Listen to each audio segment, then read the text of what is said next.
Hello dear student, आज मैं आपको गुणनखंड विधि से द्विघात समीकरण हल करना सिखाऊंगी। जिसमें पहले हमें सबसे पहले ये जान लेना चाहिए कि चर पद क्या होते हैं और अचर पद क्या होते हैं। चर पद वो होते हैं जिनमें एक्स वाई जेड संख्या के संग में होता है, जैसे कि यहाँ है 2x प्लस वाई यानी कि इनके गुणांक 1 रहेंगे यहाँ पर। और यहाँ पर अचर पद वो होते हैं जिनमें एक्स वाई जेड नहीं होता है, ओनली डिजिट रहेगी वहाँ पर। अब देखते हैं यहाँ पर द्विघात समीकरण क्या होता है। द्विघात समीकरण अपना a x square plus b x plus c जिसकी घात 2 होती है वो द्विघात समीकरण होता है। यहाँ देखिए इस इक्वेशन में सबसे ज्यादा पावर किसकी है, एक्स स्क्वायर की है, तो ये क्या होगा अपना द्विघात समीकरण होगा। यहाँ देखिए सी के संग में हमारा एक्स नहीं है यानी कि जो हमारा अचर पद यानी कि कांस्टेंट टर्म है, और यहाँ एक्स है और यहाँ भी एक्स है यानी कि जो हमारे वेरिएबल्स है चर पद है अपने। इसी बेस पे हमने क्वेश्चन लिया है x square plus 2x plus 1।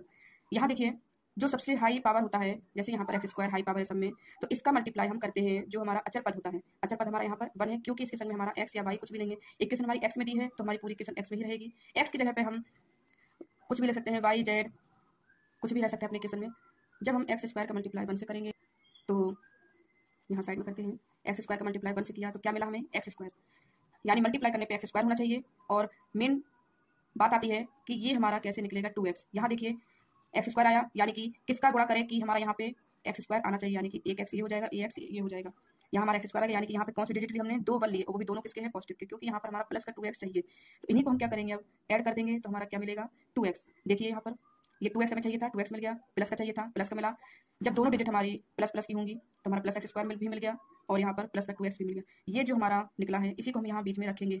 हमने इसको लिख लिया एक्स स्क्वायर, 2x की जगह क्या लिखेंगे, एक्स प्लस एक्स और प्लस 1। अब इसमें हमें ऐसे फैक्टर बनाने हैं, ऐसे पार्ट लेने हैं कि जिनमें हमारे ब्रैकेट क्या हों, सेम हों।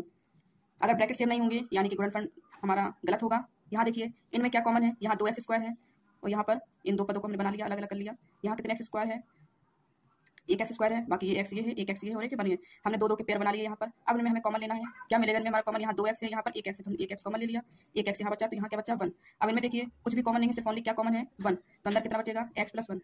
देखिए यहाँ पर हमारे ब्रैकेट सेम है यानी कि हमारा फैक्टर भी सही है। अब सबसे पहले हम क्या करेंगे, जो ब्रैकेट कॉमन बने हैं उनको हम अलग लिख लेंगे। अब अंदर क्या बचा, x बचा और प्लस 1, यानी कि हमारे दो पार्ट बन गए अपने यहाँ पे x प्लस 1 और x प्लस 1। इनकी वैल्यू निकाल लेंगे, एक दोनों की वैल्यू माइनस बनाएगी, यहाँ हमारी -1 ये आ गई। अब इसी तरह हमने कुछ यहाँ पर क्वेश्चन लिए हैं। पहला क्वेश्चन अपना x square plus 2x minus 15।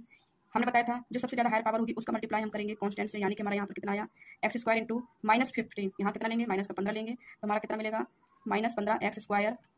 अब देखिए यहाँ पर मल्टीप्लाई करने पे हमारा माइनस का 15 एक्स स्क्वायर आना चाहिए और ऐड करने पे जो 20 का पार्ट होगा क्या आना चाहिए यहाँ पर 2x। तो जो हमारा 15 आया है इसके ऐसे गुणनखंड बनाएंगे कि हमारा 15 भी रहे और 2 भी रहे। तो हम देखते हैं यहाँ पर कि 15 किस तरह से आ सकता है, 5 × 15 यानी कि 5 × 15 है और 15 × 15, तो 15 × 15 से हमें मतलब नहीं है, क्योंकि अगर हम इसमें से ऐड भी करेंगे तो 16 हो रहा है और घटाएंगे तो 14 हो रहा है। और लेकिन हमें यहाँ क्या चाहिए है 2, जो कि हमारा किससे बनेगा, इससे बनेगा, यानी कि ये हमारा गलत हो जाएगा। हम यहाँ पर क्या लेंगे, गुणा करने पर पहले देखेंगे 3 × 5 = 15, 15 आया।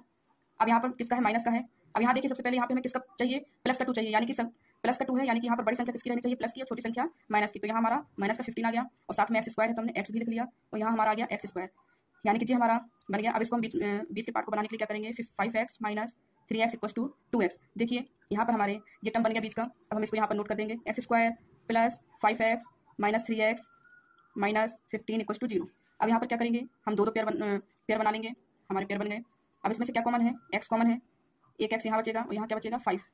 अब यहाँ देखिए 3 अगर हमने कॉमन लिया तो 3 × 5 = 15 होता है, यानी कि यहाँ पर हमने 3 कॉमन ले लिया अगर, तो अंदर क्या बचा, x बचा और यहाँ 5 बचा। अब देखिए दोस्त हमने आपको बताया था कि ब्रैकेट हमारे सेम होने चाहिए। अगर हम यहाँ से माइनस कॉमन लेंगे दोनों में से तो अंदर क्या हो जाएगा, प्लस हो जाएगा।